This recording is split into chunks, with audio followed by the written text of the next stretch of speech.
Assalomu alaykum do'stlar, sizlar bilan Halilov Jamshidbek. Hop, bugungi operatsiyamiz bipolar inokulatsiya, oddiy kesadigan petlar bilan. Buni qilishdan maqsad ko'p klinikalarga chaqirilishadi.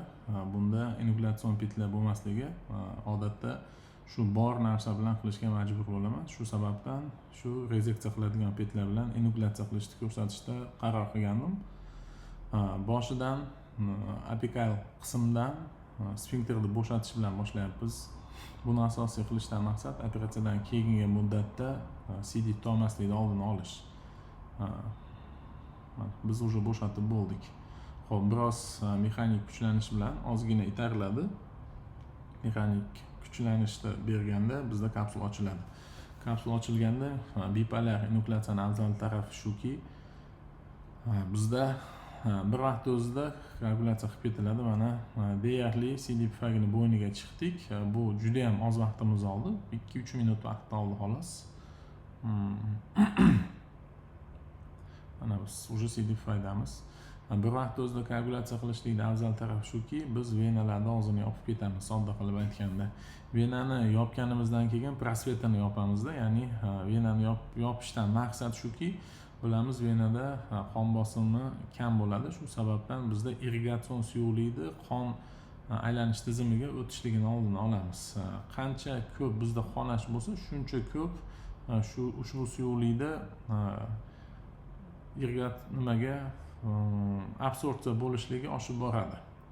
Qancha ko'p absorpsiya bo'lsa, bizda shuncha ko'p o'pkada shish paydo bo'ladi. Bu esa o'z o'rnida sekin-sekin saturatsiyani tashlashiga ta'sir qiladi va bemorning ahvolini og'irlashtiradi.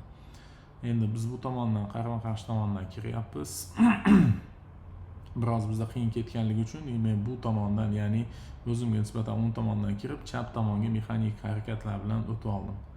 Xo'p, biz yana CD pufagini bo'yni tomonga qarab ketyapmiz. Bizda juda ham qisqa masofa qoldi. Mana CD pufagini bo'yni deyarli chiqib bo'ldik. Juda qisqa muddat ichida va tez vaqtda CD pufagini bo'yniga chiqdik. E'tiborlisi shuki, mana bizda biroz kapsula rasloyeniya bo'lib ketdi, ya'ni biz butkul teshib o'tib ketganimiz yo'q. Buni irrigatsion suyuqlikni ikki xil yo'l bilan o'tadi. Birinchisi sasut, ya'ni tomirlar orqali va tomirlarsiz. Bu degani tomirlar orqali deganda shu mayda qonab turgan venalar orqali bosim balandligi tufayli ushbu suyuqlik qon aylanish tizimiga o'tib ketib qoladi. Qonsiz, ya'ni tomirlarsiz o'tish yo'lida bunda bizda kapsulani perforatsiyasi, CD pufagni perforatsiyasi, shu sababdan bizda yuborilayotgan irrigatsion suyuqlik qon aylanish tizimiga o'tib ketadi. Bu esa o'z o'rnida buyraklarga oshiqcha yuklama tushadi. Xronik buyrak kasalliklarida ushbu holatda biroz bemorga jiddiyroq asorat bo'ladi. Sababi buyragi qondagi ko'p miqdordagi aylanib yurgan suyuqlikni ishlab chiqarib yuborishga qiynaladi va natijada bemorda bir qator o'zgarishlar kelib chiqadida va bemorda holatini yomonlashtiradi. Shu sabablarni yo'qotish uchun bizda irrigatsion suyuqlikni balandligini 1 metrdan oshirmagan holatda va kapsulani teshmagan holatda va bir vaqt o'zida koagulyatsiyani bir vaqt o'zida qilib, tomirlarni prosvet, ya'ni tomirni og'zini yopib ketish kerak. Shu sababdan shunda bizda aylanib turgan, ya'ni irrigatsion suyuqlikni qon aylanish tizimiga so'rilishi miqdorini biz ancha kamaytiramiz va bir qator faktorlar ulardan bittasi qolayotgan poverxnost, ya'ni prostata bezi adenomasidan olingandan keyingi qolgan bo'shliqni yuzi qancha ko'p bo'lsa, shuncha bizda suyuqlikni so'rilish ehtimoli oshib boradi. Va qonab turgan bu bitta faktor. Qonashlikda ko'pligi ham suyuqlikni ko'proq so'rilishiga olib keladi.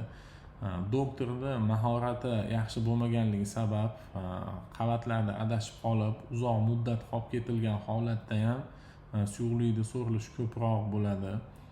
siydik pufagini hajmini kichkinaligi, misol uchun uzoq muddat davomida sistostomada yurgan bemorlarda e'tiborli bo'lish kerakki, agarda siydik pufagi tayyorlanmagan holatda bo'lsa, siydik pufag kichkina bo'lsa, bunda o'zidan qancha bo'shliq kichkina bo'lsa, bosim tezda ortib ketadi-da, natijada bizda shu aylanib turgan irrigatsion suyuqlikni miqdori tezda so'rilib ketishni boshlaydi. Bu esa o'z o'rnida keyin yana jiddiy asoratlarga olib keladi. Mana biz soat 12 damiz, bo'shatib olyapmiz. Bizda уже mexanik inokulatsiya qilishga biroz qiyinchilik bo'lgani sababli bipolar tok ishlatishga majbur bo'lyapmiz. Bu esa hech qanday xavfli joyi yo'q. Biz sfinkterdan uzoqda ishlayapmiz. Bemalol olib, bu bemorda operatsiyadan keyingi kunda kateterda olib выпискani qilib bo'lganmiz. Siydik olmasligi umuman yo'q. Bemorning holati juda yaxshi. O'zi mustaqil siyish tiklangan bemorda. Bemor xursand holatda uyga ketgan. Bu azuchkani operatsiyadan keyin bir haftadan keyin qildim shekilli adashmasam. Xo'p, koagulyatsiya etapidamiz. Koagulyatsiyani qilishdan maqsad juda yaxshi vizualizatsiyaga erishish, ya'ni yaxshi vizualizatsiya qilmasdan turib martillatsiya qilishlik bu jiddiy asoratlarga olib keladi. Ko'rmasdan martillatsiya mahalida siydik pufagini ilib olishinglar ham hech gap emas. Xo'p, martillatsiya qilayotgan mahalda siydik pufagi ichida gidrostatik bosim o'rtacha bizda 40 santimetrda tashkil qiladi. Agarda bu 60 dan o'tib ketadigan bo'lsa, bizda уже asoratlar kelib chiqishni boshlaydi. Ya'ni suyuqlik o'tib ketib qoladi. Paravezikal, paraprostatik zonalarga o'tib ketadi. Ya'ni bu tomir orqali emas, bizda diffuz yo'li bilan o'tib ketadi-da, sekin-sekin ushbu suyuqlik bizda yurakka va o'pkaga va buyraklarga yuklamani oshiradi. Agarda bizda siydik pufagi ichida bizda bosim oshib ketadigan bo'lsa, 75 dan oshib ketadigan bo'lsa, bunda buyraklarga refluks bo'ladi. Ikkinchisi, agarda ushbu holat 200 dan oshib ketadigan bo'lsa, siydik pufagi ham yorilib ketishi hech gap emas. Buni o'lchashda oson yo'li bor. Intraoperatsion vaqtda o'lchash mumkin. Agarda xohlasa emas, agar sistostoma bo'ladigan bo'lsa, 12 frenchlik oddiy nima bilan, stoma bilan yoki bo'lmasam uretral kateterda 24 frenchlik bilan metr qo'yib, tikka qilib qo'yib turib o'lchasa bo'ladi. Shu operatsiya mahalida shuni o'lchab ishlasa ham bo'ladi. Endi bunga hojat yo'q. Yana bitta eng yaxshi narsa, martillatsiya mahalida UZI bilan kontrol qilishlikni tavsiya qilaman. Shu eng xavfsiz holat deb tavsiya qilaman. Mana sfinkter joyida hammasi yaxshi, hech qanday yomon bir travma qilganimiz yo'q.